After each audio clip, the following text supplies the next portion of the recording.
Բարև ձեզ, այսօր կուզեի խոսել երեխաների կրթության և դպրոցների մասին,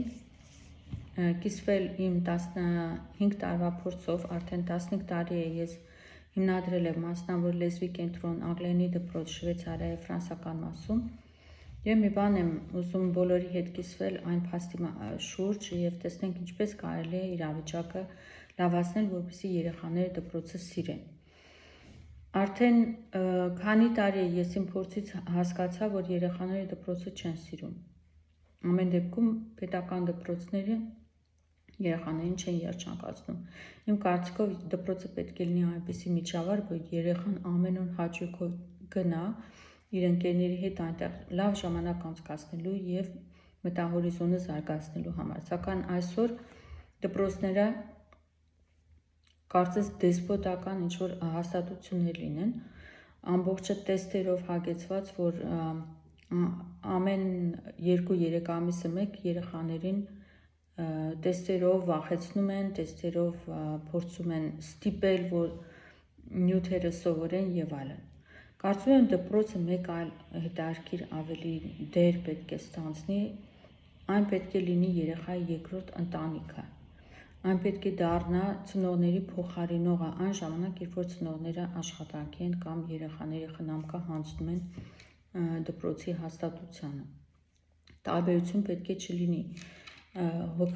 հոգատարության առումով կամ ուշադրության առումով կամ գիտելիքների փոխանցման առումով և երեխաների հարմարավետության առումով պետք է տարբերություն չլինի տան կամ դպրոցի միջև։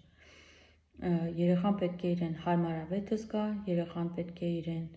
ուշադրության կենտրոնում զգա և արժևորված զգա։ Ինչ կարելի է անել այսօր։ Նախ և առաջ ուսումը դարձնել հետաքրքիր, ուսումը դարձնել կապված իրական կյանքի հետ։ Այսօր շատ առարկաներ դպրոցում դասավանդվող գրեթե կապ չունեն կյանքի հետ և անջատ են կյանքից և երբեմն անիմաստ ժամանակի կորուստ են իրենցից ներկայացնում, երբ որ այդ նույն ժամանակը, այդ նույն էներգիան և այդ նույն ռեսուրսները և մանկավարժների գիտելիքները կարելի էր ուղղել իսկապես երեխայի ներքին զարգացման, աշխարհի ճանաչման և ինքն իր ճանաչման ուղղությամբ։ Ինչպես եմ ես հասել որոշակի հաջողությունների իմ մասնավոր դպրոցներում, դա առանձնակի ուշադրություն է յուրաքանչյուր երեխայի առանձնահատկությունների վրա։ Ամեն երեխա տարբեր է, ամեն երեխա յուրովի է սովորում, իր ուրույն ժամանակն է պահանջում և այդ բոլոր տարբերությունները պետք է նկատի ունենալ։ Նախ և առաջ ուսումը հետաքրքիր դարձնելու մասին։ Ուսումը երեխաների կախված տարիքային խմբերի հետ պետք է բնականաբար լինի այնքան հետաքրքիր, որ երեխան ժամանակ նույնիսկ չունենա ձանձրանալու։ Դա արվում է խաղերի, դա արվում է ինտերակտիվ առաջադրանքների, համատեղ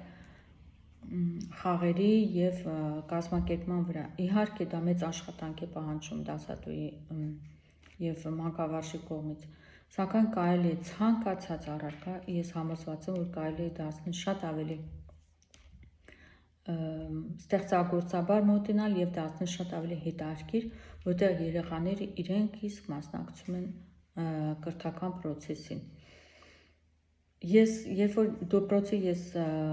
նոր էի բացել, երբ որ հասկացա, թե ինչպես են սովորում երեխաները, ինքս էի խաղեր հորինում։ Երբեմն գիշերները չէի քնում և գունավոր թղթեր փակցնում էի, տպում էի, կտրում էի, պլաստիկով պատում էի, որպեսզի հաջորդ օրը կարողանամ նոր խաղեր առաջարկել երեխաներին որևէ նյութ յուրացնելու համար։ Եվ աշխատում էր, իսկապես աշխատում էր, մինչ այսօր էլ հմտությունները էլ ավելի են զարգացել և զարգանում են, իհարկե անընդհատ աշխատելով իմ կարողությունների վրա և հստակ կարողանամ ապահովել։ Դրանով էլ իմ 15 տարվա փորձը և դպրոցի հաջողությունը։ Այնպես որ կցանկանամ պարբերաբար կիսվել իմ տարբեր փորձերի հետ, հաջորդ անգամ ավելի առարկայական և ավելի նոր առաջարկներով և լեզվի դասավանդման առումով եւ ընդհանրապես երեխաների ուսուցման հետ կապված խորհուրդներով եւ ստեղծագործական իմ մոտեցումները կցանկանայի կիսվել ձեզ հետ։ Շնորհակալություն առայժմ։